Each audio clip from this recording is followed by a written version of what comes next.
자, 그럼 이제 주주총회를 시작해 보도록 하겠습니다. 오늘 월요일, 한 주를 여는 월요일장이었는데 코스피가 1% 넘게 빠지면서 2,500선이 무너졌고요. 코스닥도 1.35% 하락하면서 오늘 708선에서 마감이 됐습니다. 올해 들어서 좀 계속해서 상승하는 분위기였다 보니까 오늘 이 양시장에서의 1% 상승이 조금의 충격으로 다가오는데 관련해서 투자 전략 어떻게 세워야 할지 두 분과 함께 이야기 나눠보도록 하겠습니다. 김민성, 박철순 매니저 두 분 나오셨습니다. 안녕하십니까? 안녕하십니까? 네. 자, 우선은 앞쪽에서 다뤘던 얘기들 먼저 해보도록 하겠습니다. 여러 가지 브리핑을 좀 저희가 전해드렸는데 아무리 양자, AI, 거품론 그리고 양자 멀었다 이런 얘기 나오지만 대비를 안 할 수는 없는 거 아니겠습니까? 그렇죠. 이제 양자 컴퓨터라든지 이제 AI에 대한 모멘텀이 이제 좀 거품이다라고 얘기를 하면서 투자에 대한 좀 모멘텀을 좀 축소를 시킬 거라는 좀 생각보다는 이게 뒤처지는 게 사실상 더 문제이기 때문에 여기에 대한 투자는 좀 지속적으로 이어질 거다라고 좀 생각을 하시면 좋을 것 같습니다. 그래서 정부뿐만 아니라 이제 기업들도 여기에 대한 좀 계속해서 돈을 풀면서 여기에 대한 R&D라든지 기술 개발이라든지 이제 업무 협력, MOU를 지속적으로 체결하고 여기에 대한 시장 자체는 좀 인프라가 커질 수밖에 없는 상황이다라고 보시면 좋을 것 같고요. 여기에 대한 모멘텀은 좀 이제 누가 또 어떠한 좀 실적을 많이 가져가느냐, 어떠한 기술을 많이 가져가느냐에 따라서 좀 모멘텀이 좀 차이는 날 수가 있겠지만 그래도 지속적으로 이제 성장에 대한 모멘텀은 좀 꾸준하게 갈 수 있고 그 중에서에 대한 종목은 선택과 집중만 잘하면 크게 문제는 없을 거다라고 좀 말씀드리도록 하겠습니다. 네, 지금 양자 그리고 AI 관련해서 좀 빠진 종목들도 많습니다만 어쨌든 이렇게 정부에서도 계속해서 지원을 한다 그러고 돈이 앞으로 몰릴 수밖에 없는 부분이니까 우리가 그 움직임은 계속 좀 주목해야 되겠다라는 생각이 들고요. 자, 그런가 하면 이런 AI 그리고 이런 자율주행이 이제 방산에 더해진다고요? 네, 일단은 방산 같은 경우도 마찬가지고 사실 이 AI라든지 자율주행이라든지 이게 사실 적용이 안 되는 분야가 없다라고 보는 게 맞는 것 같아요. 조선 쪽에도 마찬가지고요. 네, 맞습니다. 모든 영역으로 지금 확산이 되고 있는 상황이다 보니까 언제든지 이런 뉴스는 나올 수 있다는 판단이고요. 그래서 사실 AI라든지 자율주행이 방산에 적용이 된다. 요 이슈만으로 방산주가 더 갈 수 있는 그런 재료로 작용이 될 것 같지는 않습니다. 다만 이제 방산에 대한 기대감이 있는 부분들은 트럼프 정권에서의 어떤 기대감이 있는 부분들이 분명히 있기 때문에 방산 관련된 종목들은 눌림이 나왔을 때 한 번씩 이제 접근을 하실 필요가 있겠다라고 보시면 될 것 같고요. 계속적으로 말씀드리고 있지만 방산주 일단은 실적에 대한 기대감이 굉장히 높은 그런 상황인데다가 이 지정학적 리스크가 완화됐을 때는 빠지는 거 아니냐라는 걱정들을 하시는 분들도 있을 수 있겠지만 일단은 유지보수라든지 아니면은 탄약이라든지 이렇게 소비성 제품들은 계속적으로 납품이 될 수 있고 군비 증강에 대한 어떤 수요는 계속 늘어나고 있는 상태이기 때문에 일단 기본적으로는 어느 정도 중장기를 좋아하시는 분들이라면 눌림이 나올 때 분할 매수로 접근은 가능하다는 판단입니다. 그래서 일단 자율주행 적용이나 이 부분들은 단기적으로 나쁠 건 없지만 그렇다고 해서 주가를 한 단계 레벨업 시킬 만한 내용은 아니다라고 정리를 해드리도록 하겠습니다. 네. 자, 그리고 4나노 기술에 대해서 TSMC와 삼성전자를 비교하는 내용의 기사도 있었는데 TSMC는 16일에 실적 발표도 기다리고 있고요. 삼성전자 최근의 흐름을 보고 좀 답답해하는 주주분들이 많은데 앞으로 흐름 어떻게 전망하십니까? 사실상 이제 삼성전자 같은 경우에는 이제 국민 주식인데 많은 분들이 투자를 하고 있지만 거기에 대한 좀 실망 매물이 그동안 계속해서 나타났기 때문에 사실 이제 엔비디아에 대한 콜테스트를 통과를 못한 것도 있고요. SK 하이닉스보다 조금 더 이제 HBM에 대한 모멘텀을 뒤처지는 모습 때문에 주가 측면에서는 계속해서 좀 하향 조정이 되기 시작을 했습니다. 근데 이제 올해에 대한 나올 악재까지는 모두가 반영이 된 거는 이제 지금 현 주가이기 때문에 여기서 큰 변동성을 만들기에는 사실 어렵다라고 좀 바라보고 있고요. TSMC랑 이제 기술 경쟁에 따라서 이제 삼성전자가 우위에 접한다라고 우리가 기대감을 갖고 주가 측면에서 상승을 한 거는 아직까지는 없기 때문에 여기에 대한 모멘텀으로 주가가 크게 출렁이거나 이런 모습은 나타나지 않을 거라고 좀 바라보고 있습니다. 반면에 또 이제 긍정적으로 바라볼 수 있는 거는 이제 RTX 50 시리즈가 이제 발표가 되기 시작을 하면서 최근 들어서 주춤했었던 메모리 시장에 대한 수요가 다시 한번 긍정적으로 좀 흐름이 만들어진다라고 하면은 그동안에 좀 삼성전자에 대한 주가 측면에서 발목을 잡았던 모멘텀이 이제 메모리 반도체, 낸드나 디램 가격에 대한 하락이 가장 주된 원인이었었는데 그 악재가 한 번 더 해소가 되면서 주가도 좀 바닥을 치고 상승에 대한 좀 전환 추세가 이어질 수 있는 구간이 아닐까 좀 이렇게 바라보고 있습니다. 네. 최근에 보면은 몇 차례고 한 53,000원 전후로 해서 바닥을 저점을 찍고 다시 올라오는 모습 보여줬는데 만약에 오늘 이후로 좀 추가로 하락이 나온다 그러면 그때를 저점으로 생각하고 진입을 해보는 전략 가능할까요? 네, 사실상 저는 항상 삼성전자 같은 경우에는 5만 원 밑으로 깨졌을 때, 이제 6만 원이 깨지고 나서는 계속해서 좀 모아가도 괜찮다라고 계속해서 말씀을 드리고 있었고요. 그렇기 때문에 지금 구간에도 충분히 좀 가격적인 메리트가 있는 구간이다라고 좀 바라보시면 좋을 것 같습니다. 삼성전자는 최근 들어서 이제 계속해서 악재가 계속해서 겹치면서 주가가 이제 88,800원에서 54,100원까지 많은 하락을 보여줬는데 여기서 이제 앞으로는 이제 호재성에 대한 기사만 좀 기다리면 되는 상황이다라고 보시면 좋을 것 같고요. 이제 블랙엘에 대한 모멘텀도 있고 이제 HBM4에 대한 경쟁 기대감도 있는 상황인데 삼성전자가 가장 잘하는 건 결국에는 파운드리고 메모리 반도체에 대한 모멘텀이 가장 중요합니다. 근데 이 산업 자체가 이제 바닥을 찍고 올라갈 수 있는 초입 구간이 왔기 때문에 오히려 삼성전자가 이럴 때 사야지만 이제 저가 매수가 가능한 구간이라고 좀 개인적으로도 판단을 하고 있기 때문에 삼성전자 주주분들은 뭐 급하게 매도할 필요도 없고 신규 진입을 고민하시는 분들은 지금 가격대를 한번 노려보도 나쁘지 않겠다라고 말씀드리도록 하겠습니다. 네, 좋습니다. 자, 그리고 박철수 매니저님께 이제 뭐 실적 발표가 연이어 이제 됩니다. 줄줄이 될 텐데 뭐 미국에서 보자면 TSMC도 있을 것이고 국내에도 계속해서 발표가 될 겁니다. 어떤 쪽을 조금 이 시점에 눈여겨보면 좋을까요? 네, 우리가 1년에 실적 발표를 4번 하잖아요. 그래서 항상 실적주는 계속적으로 보시는 게 좋습니다. 거기에 추가적인 상승 모멘텀이 있는 종목들을 항상 보시면 가장 안정적인 투자가 될 수 있는 방법 중에 하나인데 일단 기본적으로 지금은 개별적으로 뭐 실적이 올라갈 수 있는 모멘텀이 있는 종목들이 아니라면 매크로의 수혜를 받고 있는 종목들이 좋습니다. 예를 들어 지금 고환율이 지속이 되고 있는 상황이다 보니까 수출 비중이 높은 기업들 같은 경우는 상대적으로 환율적인 수혜를 좀 볼 수 있는 부분들이 있거든요. 예를 들어서 조선주라든지 아니면은 또 엔터테인먼트라든지 이런 종목군들이 일단 고환율 수혜를 볼 수 있는 대표적인 수출주이기 때문에 이런 종목들을 보시는 게 굉장히 중요하다라고 말씀드리겠고요. 아니면 이제는 또 실적을 바라본다라고 한다면 정책적인 수혜를 볼 수 있는 종목들도 괜찮습니다. 그래서 어떻게 보면 지금 미국의 이제 트럼프 정권으로 이제 교체가 되는 시기가 왔기 때문에 트럼프 정권의 수혜를 받을 수 있는 종목군들 같은 경우는 상대적으로 추가 수주라든지 이런 것들을 기대해 볼 수가 있겠죠. 그래서 역시나 조선주라든지 이런 정책적인 수혜를 볼 수 있는 종목들을 우선적으로 보시면 좋겠습니다. 네, 좋습니다. 잠시 후에 두 분이 가지고 온 토픽 섹터는 무엇인지도 궁금해지는데 잠시 뒤에 만나보도록 하고 일단 오늘 장을 본 우리 투자자분들의 의견과 소감을 먼저 들어보고 오겠습니다. 시크릿 주주 시간입니다. 네, 시장에 대한 주주 여러분들의 궁금증 해결해보는 시크릿 주주 시간입니다. 오늘도 먼저 투자자의 의견부터 들어보도록 할게요. 네, 첫 번째로는 미장도 무너지기 시작하면 국장은 더 힘들 텐데 굼통이 어쩌려나 라고 올라와 있습니다. 이 12월 고용보고서 쇼크에 미국에서는 금리 인상에 또 힘이 실리고 있는데요. 이제 목요일에 있을 한국은행의 금통이 걱정이다 올려주셨습니다. 금리 인하를 잠시 언급하기도 했었기 때문에 앞으로 어떤 흐름 나올지 함께 체크해 보도록 하고요. 두 번째로는 한은이 RP를 100조 샀다는 말이 유동성 공급 샀다는데 말이 유동성 공급이지 결국에는 빚이잖아 올라와 있습니다. 지난해 RP 매입 금액이 사상 처음으로 100조를 넘어서면서 작년에만 106조를 매입했다고 하는데요. 이게 자칫하면 인플레이션 자극이나 자산 버블까지도 위협이 있기 때문에 앞으로 RP에 대한 매입 장기적으로 봤을 때는 어떤 영향이 있을지 확인해 보면 좋을 것 같습니다. 또 통합지수 필요 없다. 가계부채 고환율, 고물가부터 잡아라 라고 하는데 이제 오늘부터 코스피 코스닥을 합친 통합지수 이 KRX TMI가 도입됩니다. 이제는 전체적인 지수를 확인할 수 있게 되는데요. 앞으로 국내 증시에 어떤 영향이 있을지 잠시 뒤에 이야기 나눠볼게요. 그럼 다음 내용도 함께 확인해 보도록 하겠습니다. 네, 로봇 반덤핑 제소, 삼성전자 팔고 레인보우 사길 잘했지 라고 올라와 있습니다. 요즘 일본과 중국에서 이 로봇의 저가 공세 심하다고 하는데요. 그래서 국내 기업 5곳에서 반덤핑 제소에 대한 신청을 했다고 합니다. 앞으로 로봇주 어떤 영향이 있을지 확인해 보면 좋을 것 같고요. 또 대원전선이 오늘 잘 간 게 이름에 원전 들어가서 그런 거 맞죠? 라고 하는데 전반적으로는 AI 산불 때문에 전선 관련해서 기대감 커지고 있다고 합니다. 재건까지도 모멘텀이 있다고 하니까요. 잠시 뒤에 체크해 보도록 할게요. 또 바이오에 대한 내용도 있습니다. JP모건 헬스케어 열리게 될 텐데요. 본격적인 궁금증 함께 확인해 보도록 하겠습니다.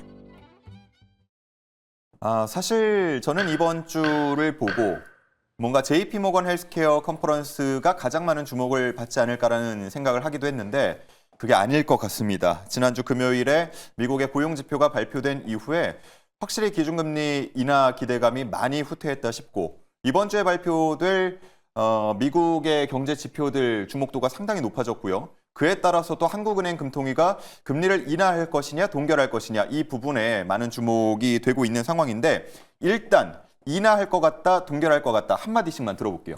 저는 동결 보고 있습니다. 동결 쪽. 동결입니다. 두 분 다 동결 쪽이네요. 이유 한번 들어볼까요? 아무래도 지금 달러 강세가 많은 경제에 대한 좀 영향을 주고 있는 상황이기 때문에 지금 테이퍼링을 계속해서 이제 늦추고 있는 상황이 이제 미국에서 만들어지고 있고 여기서 한국만 이제 계속해서 금리를 인하를 한다라고 하면은 내수 경제 활성화에는 어느 정도 도움이 될 수가 있겠지만 결과적으로는 이제 기업들이 무너지기 시작을 하거든요. 그러면 기업들이 무너지기 시작을 하고 달러가 방어가 안 되는 순간에는 이제 고용 지표는 이제 우리나라에서는 먼저 꺾이기 시작을 하면서 내수 경제에 대한 모멘텀이 좀 장기적으로 봤을 때는 크게 안 좋아지는 결과가 만들어질 수밖에 없습니다. 그렇기 때문에 지금 한은에서는 미국의 이제 연준에서 이제 어떠한 스탠스를 보여주든지 그거를 먼저 보고 나서 스탠스를 따라가고 있는 상황이기 때문에 제가 봤을 때는 이제 고용 지표가 너무 잘 나와서 지금 미국에서도 이제 금리를 동결할 가능성이 굉장히 높게 보고 있고 한은도 마찬가지로 그렇게 된다라고 하면 일단 금리를 동결하고 나서 그 다음 스탠스를 기다릴 가능성이 높다라고 좀 바라보고 있기 때문에 좀 환율적인 문제를 봐서라도 한은은 지금 이번에는 동결을 하고 좀 눈치를 보지 않을까 좀 이렇게 생각을 하고 있습니다. 저희가 지난주에 이제 환율 안정화라는 단어를 써가면서 표현을 했던 적도 있는데 다시 제자리로 돌아왔어요. 1,400 지금 70원 나타내고 있고 하지만 내수가 심각한 것도 분명하거든요. 근데 역시나 박철수 매니저님은 동결. 네, 맞습니다. 일단 앞에서 설명해 주신 내용들이 일단 저도 동감하는 부분들이고요. 추가적으로 거기에다가 일정들도 좀 앞두고 있는 상황입니다. 1월 이제 FOMC의 이벤트가 앞서 있는 상황이고요. 그리고 일본 같은 경우도 일본 중앙은행의 이 금융정책 회의가 지금 앞에 있는 상황이다 보니까 일단 이런 주요 이벤트를 앞두고 금리를 벌써 인하를 한다 이러면은 이제 어떻게 보면은 정책 여력이 좀 줄어들 수가 있는 부분들이 있거든요. 그래서 일단은 BOJ라든지 FOMC 회의 결과를 보면서 정책을 좀 결정할 확률이 확실히 높다라는 판단이기 때문에 이번에는 뭐 동결할 가능성이 훨씬 높다라고 보시는 게 맞다라는 판단입니다. 네. 뭐 이번 주에 미국에서 소비자 물가, 생산자 물가 지수 발표되고 또 금요일인가요? 중국의 GDP 발표 있고 이런 굵직한 경제 지표 발표가 있다 보니까 이런 부분들을 우리가 좀 잘 챙겨야겠다 싶은데 자, 그런데 저와 같은 의견을 가지신 분도 있었어요. JP 모건 헬스케어 컨퍼런스 이제 시작된다. 바이오주 내릴 때 후딱 담자. 이런 의견도 주시거든요. 어쨌든 지금 일정은 시작이 됐는데 기준금리 인하 가능성이 후퇴하면서 바이오주에 대한 투자 심리는 많이 악화된 것 같거든요. 네. 어떻습니까? 저는 그래도 이제 좀 긍정적인 포인트를 바라볼 건 굉장히 많다라고 좀 생각을 하고 있고요. 이번에 컨퍼런스를 개최를 하면서 이제 바이오가 얼만큼에 대한 기술력을 가지고 있느냐 이거를 보여주는 시간이기 때문에 기술력을 기반해서 충분히 이제 멀티플 자체가 개선이 될 수 있는 기업들은 좀 저가 매수에 대한 기회가 되지 않을까라고 좀 생각을 하고 있습니다. 금리 인하에 대한 좀 수혜를 받을 수 있는 업종인 거는 분명하지만 이제 우리가 작년을 보시게 되면은 금리를 인하하더라도 거기에 대한 수혜를 제대로 못 받은 것도 충분히 그런 기업들이 많기 때문에 일단은 기업에 대한 개별적인 펀더멘탈로 주가가 좀 반응이 많이 되고 있습니다. 뭐 유한양이도 그렇고 알테오젠도 그렇고 이제 금리를 인하하기 때문에 바이오 산업이 좋아서 올라갔기보다는 기술 개발을 굉장히 잘했기 때문에 거기에 대한 펀더멘탈로 주가를 상승을 했기 때문에 이번 컨퍼런스에 이제 어떠한 기술력을 가지고 어떠한 마케팅을 할 수가 있는지 그거에 집중을 한다라고 하면은 좋은 기업을 좀 선별하면서 선택과 집중을 하는데 좀 큰 도움이 되지 않을까 좀 이렇게 바라보고 있습니다. 알겠습니다. 지금도 뭐 계속해서 어떤 기업들이 참여한다, 뭐 관련 내용들 소식들 전해지고 있는데 아직까지는 주가 측면에서 보자면 큰 움직임은 나타나지 않고는 있습니다. 계속해서 이번 주 그래도 좀 주목해 봐야 할 것 같고 그리고 제가 오프닝 때도 말씀을 드렸습니다만 지금 외국인 투자자들이 올해 들어서 그래도 우리를 좀 저가 매수 기회로 삼고 들어오나 보다 싶었는데 네. 오늘 대부분 많이 빠져나갔더라고요. 네, 일단은 어쩔 수 없는 게 이제 환율이 갑자기 또 뜨는 상황들이 생겼잖아요. 우리가 앞서도 언급을 드렸었지만 일단 고용 지표가 좀 서프라이즈로 나왔다 보니까 미국이 이제 금리 인하를 하기에는 아직 급하지 않은 상황이 돼버렸고요. 그러다 보니까 다시 한번 국채금리라든지 그다음에 환율이 급등을 하면서 역시나 외국인들 같은 경우는 급등이 나올 가능성이 있는 이벤트가 나왔을 때는 당연히 단기 환차손을 피하기 위해서 매물이 출회가 될 수 있는 그런 상황이라고 보시면 될 것 같습니다. 일단은 그래서 환율에 조금 민감하지 않은 종목군들을 보시는 게 당분간은 좀 좋다라는 판단이기 때문에 일단은 환율에 좀 자유롭거나 또는 환율이 고공행진할 때 수혜를 볼 수 있는 앞서 말씀드린 수출주라든지 이런 비중들을 계속 늘리는 게 좋다라는 판단입니다. 그리고 특히나 외국인들의 적극적으로 작년 대비했을 때 올해 들어와서 확실히 매수세가 더 강화가 된 건 맞지만 특정 종목군들로 수급이 쏠리고 있는 상황이다 보니까 외국인들이 어떤 종목들을 매수하는지 집중을 하시는 게 좋을 것 같습니다. 상위에 좀 포진되어 있는 종목군들을 보면 뭐 반도체도 있고요. 조선이라든지 방산. 우리가 가장 지금 어떻게 보면은 실적에 대한 기대감이라든지 성장성에 대한 어떤 기대감이 있는 종목군들이니까요. 역시나 이들 종목군들을 일단 가장 메인으로 여러분들이 포트에 넣어 놓으시고 나머지는 뭐 일부 이벤트 드리븐이라든지 아니면은 테마주를 일부 비중만 넣으시는 게 좋겠다라는 판단입니다. 네, 좋습니다. 자, 그리고 앞서서 이제 투자자 의견을 보실 때 저런 게 있었어 하는 생각이 드셨을 법한 게 코스피, 코스닥의 통합지수가 이제 오늘부터 공개가 됐습니다. 미리 알고 계셨던 분들도 계실 거고 처음 듣는 분들도 계실 텐데 코스피에서 800여 개사 그리고 코스닥에서 1,700여 개사 이렇게 합쳐서 한 2,289개 정도 종목으로 통합지수가 공개됐고요. 이름은 KLX TMI입니다. 오늘 1.27% 하락하면서 1,507.57에 마감이 됐는데요. 그러니까 일부 좀 우량된 종목들, 우량한 종목들 모아놓고 거래 정지되거나 이런 종목들 빼고 그렇게 해서 새로운 지수를 운영한다라는 건데 여기에 또 자금이 들어올 수도 있겠습니다만 앞서서 본 의견처럼 필요 없다 뭐 이렇게 보는 분들도 있거든요. 어떻습니까? 이게 좀 우리 시장에 영향을 미칠 가능성 있을까요? 아직까지는 좀 지켜봐야 되는 상황이라고 좀 바라보고 있고요. 사실상 이제 우량 종목에 좀 더 포커스를 맞춘다라고 좀 이제 만든 거긴 한데 그럼에도 투자자 심리가 이제 계속해서 이끌어질 수가 있는지 사실 이게 중요한 게 아니라 여러 가지 대외적인 환경 자체를 좀 개선을 하면서 주주들이 좀 더 투자를 하기 좋은 환경을 만드는 게 우선적이긴 한데 이제 우량주를 좀 더 어필한다고 해서 투자 심리가 없었던 자금들이 시장에 들어올까 아직은 여기에 대한 의문이 들고 있습니다. 그래서 아직까지는 개선해야 되는 부분들이 굉장히 많고 이제 주주 환원을 좀 적극적으로 하면서 거기에 대한 인센티브 제도 이제 우리가 밸류업에 대한 모멘텀을 진행을 한 게 이런 우량주들이 좀 더 평가를 잘 받기 위해서 진행을 했던 건데 이것도 지금 흐지부지 된 상황에서 주가가 좀 부양을 하는데 실패를 했기 때문에 뭔가 계속해서 이거를 진행을 여러 가지를 시도를 해보기보다는 지금 이제 골든타임이 얼마 남지 않았다라고 좀 바라보고 있습니다. 그렇기 때문에 여러 가지 뭔가 시도를 하기보다는 밀고 있는 거를 좀 더 명확하게 수정 보완을 하기 시작을 하면서 좀 투자 심리를 전반적으로 올리는 거에 좀 집중을 하는 게 중요하다고 좀 생각하고 있고 이번에 좀 통합 지수에 대한 공개는 이거 가지고 투자 심리가 좀 크게 올라갈지는 조금 더 지켜봐야 된다라고 좀 생각을 하고 있습니다. 알겠습니다.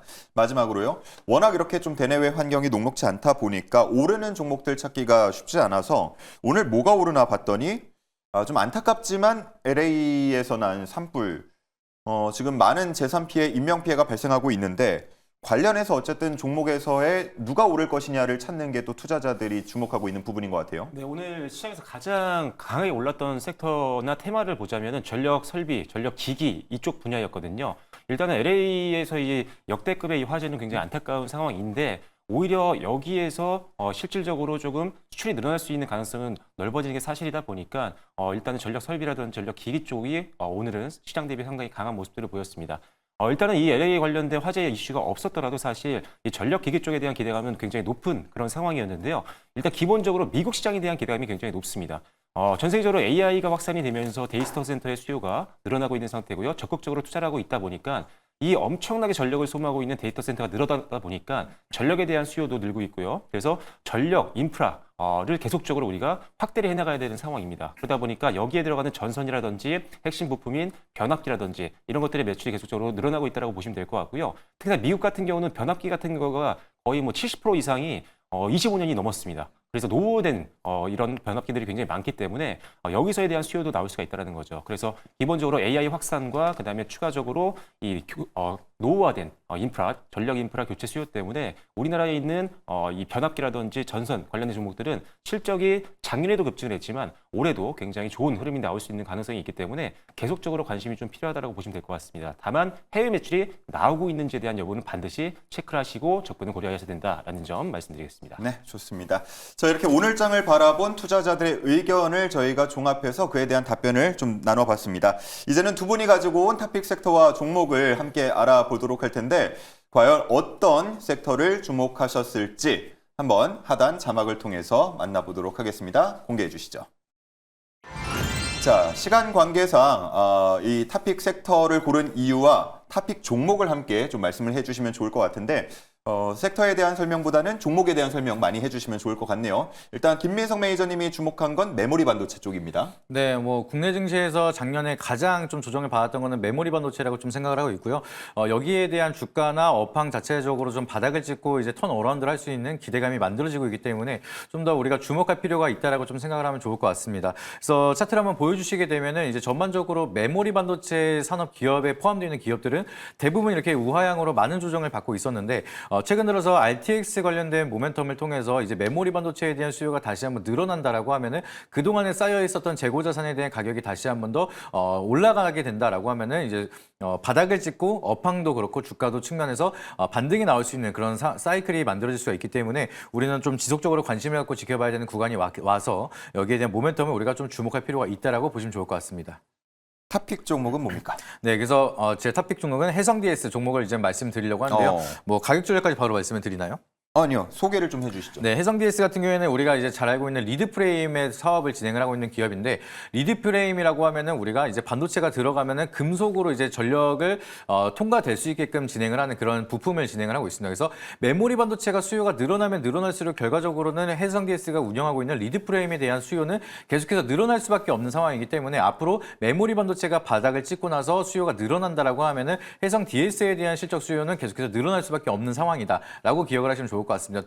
뿐만 아니라 차량용 반도체를 좀 전문적으로 생산하고 있는 기업이 바로 해성 DS인데 지금 계속해서 차량용 이제 반도체에 대한 수요가 앞으로 늘어날 수밖에 없는 상황이다 보시면 좋을 것 같습니다. 지금 온디바이스 AI를 선택을 하고 있는 게 차량용 쪽에 이제 소프트웨어를 탑재를 해서 이제 많은 기능면을 상향을 시키려고 하고 있는 상황이기 때문에 이번에 CS 2025에서도 많은 소프트웨어 기업들이 차량 탑재용 소프트웨어를 많이 발표하면서 차량용에 대한 디바이스가 계속해서 늘어난다라고 하면은 메모리 반도체에 대한 수요도 계속해서 늘어날 수밖에 없는 상황이다 보시면 좋을 것 같고요. 여기에 이제 메모리 반도체용 패키지 기판을 생산하는 것도 마찬가지로 해성 DS이기 때문에 이제 주가 측면에서도 바닥을 찍고 업황과 실적에 대한 바닥을 찍고 상승에 대한 모멘텀이 좀 강력하게 진행을 할 수가 있는 그런 대표적인 종목이기 때문에 우리는 이제 바닥에서부터 좀 주목할 필요가 있다라고 보시면 좋을 것 같습니다. 네, 메모리 반도체 쪽은 우려가 많은 것도 사실입니다만 업황 그리고 주가 다 바닥 찍었다. 그걸 기회로 삼아보자라는 전략이고요. 자, 다음은 이제 뷰티 쪽인데 일단은 올해 들어서 이제 수출 데이터도 공개가 됐어요. 1일부터 10일까지. 근데 뷰티 쪽은 또 나쁘지 않더라고요. 네, K뷰티는 뭐 글로벌 흥행이 뭐 계속되고 있는 그런 상황입니다. 2024년도 작년에 수출액이 벌써 100억 달러를 넘었었거든요. 소비재 중에 자동차에 이어서 2위입니다. 이 어마어마한 사업으로 지금 커진 상태이기 때문에 우리가 생각하는 그 화장품, 예전에 있었던 화장품 수출은 이제는 기억에서 지우셔도 될 것 같다는 생각입니다. 우리나라 수출을 견인하고 있는 대표 섹터고요. 최대 이제 뷰티 시장이 어떻게 보면 미국 시장인데 미국 시장에서 상반기 때 가장 많이 수입했던 글로벌 국가가 바로 한국이었습니다. 그래서 한국 화장품을 그만큼 많이 선호한다라는 거고 2023년도부터 일본 시장에서는 계속적으로 지금 1위를 계속적으로 유지하고 있는 상황이다 보니까 미국과 일본을 중심으로 해서 우리나라 화장품이 굉장히 잘 팔리고 있다 이렇게 보시면 될 것 같습니다. 거기에 이제 미국과 일본을 넘어서 유럽, 뭐 동남아, 남미까지도 지금 계속적인 수출이 늘어나면서 글로벌 국가 시장이 계속적으로 확장이 되고 있다는 것도 추가적인 성장을 기대해 볼 수 있는 요인이다라고 보시면 될 것 같고요. 그리고 뭐 코스맥스라든지 한국크로마라든지 코스메카 코리아라든지 전 세계에서 최고 수준의 OEM, ODM 기업들을 갖고 있는 게 바로 우리나라이기 때문에 이 부분도 강점이다라고 보시면 될 것 같고요. 그리고 트럼프 관세에 대한 리스크가 좀 있다라고 보시는 분들이 있는데 워낙 한국 제품들이 저가의 제품들이 많습니다. 그래서 가성비로 승부를 하다 보니까 조금 관세 때문에 가격이 비싸진다고 해도 가격 경쟁력에서 그렇게 많이 밀릴 것 같지는 않다는 판단이기 때문에 일단은 관세에 그렇게 크게 영향을 받지 않을 것 같다라고 보시면 될 것 같고요. 마지막으로 일단은 뷰티 디바이스 쪽까지도 지금 엄청나게 성장을 하고 있습니다. 여러분들이 알고 있는 뭐 클래시스라든지 APR 제품들이 굉장히 지금 흥행을 하고 있는데 그래서 화장품이라든지 이런 뷰티 디바이스 쪽도 동방상장하면서 4분기 최대 실적이 기대되는 종목들이 가장 많은 섹터라서 이 부분을 계속적으로 주목해 보시면 좋겠다라는 판단입니다. 방금 말씀을 해주시면서 종목명이 한 5개 정도 나왔던 것 같은데 네. 혹시 탑픽 종목도 그 안에 있습니까? 네, 당연히 있습니다. 사실 화장품 종목들을 많이 소개를 드렸었는데 이제 VT는 너무 많이 소개를 드렸었고 일단 가격적으로 봤을 때 지금 들어가기에도 크게 부담이 없는 APR을 소개를 해드리려고 합니다. APR은 우리가 가장 대표적인 국내 뷰티 디바이스를 만들고 있는 회사다라고 보시면 될 것 같고요. 지금 평택 공장 기준으로 봤을 때 연 600만 대 이상의 생산 능력을 보유하고 있는 국내 최대 미용 의료기기 쪽이라고 보시면 될 것 같습니다. 일단 지금 이 홈 디바이스와 홈 뷰티 디바이스와 더불어서 화장품 사업도 영위하고 있는데 이 두 개를 동시에 마케팅을 하고 있기 때문에 시너지 효과를 충분히 지금 누리고 있는 게 바로 APR이다라고 보시면 될 것 같고요. 두 번째 투자 포인트는 글로벌 매출 고성장 그리고 환율 효과를 기대해 볼 수가 있습니다. CES 2025에서도 글로벌 흥행을 한 모습들을 보여줬었는데요. 일단 부스에 참여하는 이제 유입자들이 작년 대비해서 거의 70-80%까지 증가를 하면서 엄청나게 또 관심을 많이 보이면서 흥행을 했다는 소식을 전해받을 수가 있었습니다. 그만큼 지금 해외 시장에서 이제 화장품뿐만 아니라 뷰티 디바이스도 굉장히 관심을 많이 보이고 있다라고 보시면 될 것 같고요. 역시나 수출을 많이 하고 있는 회사다 보니까 고환율 수혜를 볼 수 있는데 2025년도 같은 경우는 한 60% 정도까지 해외 매출 비중이 늘 것 같습니다. 작년에 해외 매출 비중이 국내 매출 비중을 이미 넘어서는 모습들을 보여줬기 때문에 고환율 때는 계속 수혜를 볼 수 있는 대표 기업이다라고 기억을 하시면 될 것 같고요. 마지막은 성수기 효과입니다. 4분기가 전통적으로 이런 소비 시즌이다 보니까 뷰티 디바이스 쪽도 마찬가지입니다. 블랙 프라이데이에서 역대급 매출을 지금 끌어올린 게 바로 APR이었기 때문에 이 4분기 때 실적을 우리가 굉장히 기대를 할 수 있는 상황이라는 거죠. 그래서 실적 시즌을 지나고 있는 지금 역시나 가장 우리가 관심 있게 지켜봐야 되는 실적 성장주다라고 보시면 될 것 같습니다. 네, 좋습니다. 자, 메모리 반도체에서는 해성DS가 K뷰티에서는 APR이 꼽혔는데 각각 주주들은 어떤 이야기를 나누고 있는지 확인해 보겠습니다. 시크릿 주주 시간입니다. 네, 두 번째 시크릿 주주 시간입니다. 현재 종목을 보유하고 있는 주주님들의 생생한 관심사와 궁금증 해결해 보도록 하겠습니다. 네, 먼저 해성DS 종목 토론방 입장해 보도록 할게요. 매출의 대부분이 수출이라 환율수에 기대합니다라고 남겨주셨습니다. 실제로 3분기 기준 전체 매출의 98%가 수출이라고 하는데요. 고환율 수혜 기대해 볼 수 있겠네요. 리포트, 패키지 기판의 회복의 절실이라는 리포트 남겨주셨고요. 올해 2분기에 패키지 기판의 매출 회복 시점을 전망하고 있죠. 여기 승계 자막 때문에 주가 부양할 생각이 없어 크크라고 남겨주시면서 이 경영권 승계에 대한 이슈 지적해 주셨고요. 이어서 다음 의견도 살펴보도록 하겠습니다. 네, 연기금이 지분 확장 중 외인들 없을 때 담아두세요라는 의견도 올라와 있고요. 원래 4분기는 비수기라 올해 1분기 실적을 기대해야 됨이라는 의견도 나와 있습니다. 네, 원래 4분기는 고객사 재고 관리에 따라서 계절적 비수기죠. 이에 대한 의견 남겨주셨고요. 1분기 실적 기대해 보도록 하겠습니다. 일봉 20일, 61선 골든크로스 주봉산 4주 연속 우상향 중이라는 의견도 남아주셨고요. 이어서 자세한 의견도 열어보도록 하겠습니다. 리드 프레임은 계속 좋아지네. 전체 매출의 70%가 리드 프레임인데 라는 의견을 남겨주셨는데요. 리드 프레임 시장에서 유일하게 이 증설 의지가 있는 업체로 주목받고 있죠. 네, 자세한 내용 잠시 뒤에 얘기 나눠보도록 하고요. 이어서 APR 종목 토론방 입장해 보도록 하겠습니다. 해외 진출 국가들이 늘어나는 건 좋은데 주가는 왜 이리 힘이 없냐라면서 아쉬움을 남겨주셨습니다. 하지만 이 해외 시장 개척에 속도를 내고 있는 만큼 기대해봐도 좋을 것 같네요. 리포트 성수기 효과 시연이라는 리포트도 올라와 있고요. 환율이 오르면 원재료 비용이 오르고 트럼프 관세도 붙으면 타격이 클 텐데라는 의견도 나와 있습니다. 잠시 후에 매니저님과 궁금증 해결해 보도록 하고요. 이어서 다른 의견들도 살펴볼게요. 자사주 24년에 소각한다더니 아직 구정전이라 괜찮다 이거냐라는 의견도 올라와 있고요. 외인 비중 늘어나고 있어서 기관만 들어와주면 폭풍 상승 나올 텐데라는 의견 올라와 있습니다. 실제 해외 시장에서 성장 가능성을 입증하면서 외국인 투자자들의 관심을 많이 받고 있죠. 여기에 기관 투자자들의 관심도 받을지 기대해 보도록 하겠습니다. 홍콩 앱스토어에서 1등하고 CES도 2년 연속 참가하고 인기 좋네라는 기대감 남겨주셨는데요. 네, K뷰티테크로 글로벌 흥행몰이에 성공하면서 CES 2025를 성공적으로 마쳤죠. 이에 대한 기대감을 짚어주셨습니다. 이어서 자세한 의견도 살펴볼게요. 상방이 열리려면 재료가 필요한데 라면서 이 주가에 대한 내용 짚어주셨는데요. APR에 대한 자세한 전략과 투자 전략 이제 곧 매니저님 의견 통해서 만나보도록 하겠습니다. 자, 이렇게 주주들의 이야기를 들어보고 왔고요. 해성DS가 이제 작년 12월에 저점을 찍고 저점으로 보자면 약 30% 정도 올라온 수준인데 역시나 기대하는 수준보다는 많이 내려와 있는 상황이죠. 지금 앞서서 주주분께서도 말씀을 해주셨지만 최근에 기관 매수가 이어지고 있더라고요. 네, 수급 굉장히 나쁘지 않습니다. 외국인은 좀 매도를 하고 있지만 우리가 시장에서 최근에 보시게 되면 외국인 같은 경우에는 단발적으로 끌어올리고 나서 좀 바로 엑시트하는 경우가 굉장히 많은데 기관 같은 경우에는 좀 바닥을 지지해 주면서 물량을 늘려가다 보면은 좀 더 추세를 좀 강하게 상승하는 경우가 굉장히 많습니다. 그래서 해상 DS도 그런 흐름이 만들어지기 위해서 계속해서 꾸준하게 물량을 늘려가고 있는 상황이고 하방은 굉장히 좀 제한적인 상황이기 때문에 하방보다는 상방에 대한 기대감이 더욱더 커지고 있는 구간이라서 좀 더 우리가 기대 수익률을 많이 끌고 갈 수 있는 기대감이 큰 구간이라고 좀 보시면 좋을 것 같습니다. 네.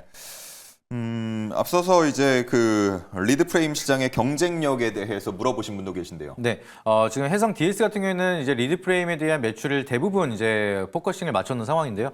근데 이제 뭐 최근 들어서 리드 프레임에 대한 수요가 많이 꺾이기 시작을 하면서 전반적으로 업황 자체가 좋지는 않았습니다. 그럼에도 해상 DS는 단 한 번도 이제 적자 전환을 하지 않고 꾸준하게 매출액은 증가를 하고 있는 상황이고 앞서 말씀드렸던 것처럼 이제 해상 DS는 대부분 차량용 반도체에 대한 수요가 계속 늘어나게 된다라고 하면은 실적에 대한 수혜를 받을 수가 있습니다. 그래서 업황 자체가 굉장히 어려웠지만 그럼에도 불구하고 양호한 실적을 보여줬기 때문에 여기서 그동안에 있었던 기술력이라든지 자본력을 더해서 성수기가 다가왔을 때는 좀 더 강한 시세 분출을 할 수 있는 그런 모멘텀을 충분히 준비하고 있고 그만한 기술력을 가지고 있는 상황이라고 보시면 좋을 것 같습니다. 그리고 27년까지 해상 DS는 세계 1위를 좀 달려보겠다라는 목표를 좀 세운 바가 있는 만큼 앞으로 상승에 대한 모멘텀이 더욱더 크게 기대해 볼 수 있는 기업이기 때문에 좀 더 주목해서 지켜보셔도 좋을 거라고 말씀드리도록 하겠습니다. 네, 가격 전략 준비를 해주시고요. 자, APR로 넘어가서 제 기억이 맞다면 액면 불안할 때 주가가 5만 원이었던 걸로 기억하는데 네. 잠깐 내려간 적이 있었습니다만 다시 올라오고 나서는 여기 주주분 말씀처럼 5만 원에서 5만 4천 원 사이에서 어느 정도 이제 박스권을 형성하면서 횡보한다라는 의견 주셨거든요. 뚫고 올라가기가 힘든 겁니까? 아닙니다. 지금 일단은 앞서 말씀드린 것처럼 APR 같은 경우 지난 뭐 블랙 프라이데이라든지 아니면 연말 소비 시즌에 엄청난 또 판매고를 좀 올렸던 상황이다 보니까 실적에 대한 확인이 다시 한번 된다라고 한다면 이번 실적 시즌을 앞두고 주가가 한 단계 레벨업 가능성이 충분히 있다라고 보고 있는 상황이고요. 뭐 액면별 할 때 잠깐 변동성이 있었지만 빠르게 또 회복을 했던 종목이고 그리고 뉴스를 보니까 또 아까 종목 토론방을 보니까 자사주 소각에 대한 이야기가 좀 나왔었는데 네. 자사주 소각에 대한 기대감이 있는 상황입니다. 일단 그 기대감으로 뭐 급등이 나왔다면 지금 부담이 될 수 있는 선이겠지만 그게 아니고 거의 반영이 안 된 상태이기 때문에 만약에 자사주 소각에 대한 구체적인 또 내용이 나온다라고 한다면 오히려 단기 급등 이유가 될 수 있기 때문에 오히려 추가적인 보너스 성장 모멘텀이라고 보시는 게 맞다라는 판단입니다. 네, 뭐 해는 넘겼지만 뭐 약속했던 거니까 네. 지키겠지라고 생각하면 오히려 좋다. 네. 뭐 이런 의견입니다. 자, 그러면 두 종목의 가격 전략 들어보죠. 해성 DS 먼저요. 네, 해상 DS는 지금 현재 가격이 26,400원대인데 여기서 추세를 한번 치고 올라간다라고 하면은 앞전에 좀 매물대를 좀 돌파할 가능성이 높다라고 보고 있지만 1차 목표가는 좀 여기 구간까지만 일단 보자라고 말씀드리도록 하겠습니다. 그래서 201선 밑에 라인인 36,000원대를 일단 1차 목표가로 말씀을 드리고요. 여기를 좀 강하게 돌파한다라고 하면은 추가적인 좀 전략을 좀 체크 드리도록 할 테니까 일단은 목표가 36,000원 그리고 손절 라인은 추세를 이탈하는 22,500원대 잡고 대응을 해보면 좋을 거라고 말씀드리도록 하겠습니다. 네, 목표가가 36,000원이고요. 손절가는 22,500원 함께 체크를 해주시면 되겠습니다. 자, APR은 오늘 이제 52,300원으로 마감을 했는데 목표가 어디까지 보십니까? 네, 이 종목 지금 약간의 횡보 구간이 있기 때문에 상단 저항이 있는 건 사실입니다. 그래서 일단 분할 매수를 꼭 하시라고 말씀을 드리도록 하겠고요. 현재 저는 상단 부분에 있는 6만 원대 매물대를 돌파만 한다라고 한다면 상당히 좀 크게 열려 있다라고 보고 있는 종목이긴 합니다. 그래서 일단 목표가는요. 8만 원대까지 제시를 해드리려고 하고 8만 있고요. 원이요? 네, 맞습니다. 작년 거의 고점 구간인데 8만 원까지 충분히 여력이 있는 실적 성장주이기 때문에 특히나 4분기 실적이 전년 동기 대비했을 때 일단은 두 자릿수 이상 성장이 가능한 종목이라서 일단 실적에 대한 우려감이 없다라는 점도 기억하시면 될 것 같고요. 손절 라인은 일단은 전저점보다 살짝 아래로 잡아드렸습니다. 그래서 45,000원으로 제시를 해드릴 거고 일단 수급을 보시면 아시겠지만 외국인들의 수급이 상당히 강합니다. 그래서 외국인들이 지금 평균적으로 지난 12월 말부터 12월 중후반부터 이제 매수가 들어왔는데 평균 매수 단가를 보면 지금 절대 매도를 할 구간은 절대 아니거든요. 그래서 외국인들의 특별한 매도 전환이 없다라고 한다면 함께 좀 따라하면서 일단 대응하시는 것도 굉장히 좋은 전략이 될 수 있다라고 말씀을 드리겠습니다. 네, 6만 원 선만 뚫는다면 8만 원까지 충분히 노려볼 만하다. 목표가를 50% 이상 잡아주셨습니다. 손절가는 45,000원이라는 점 참고해 주시면 되겠습니다.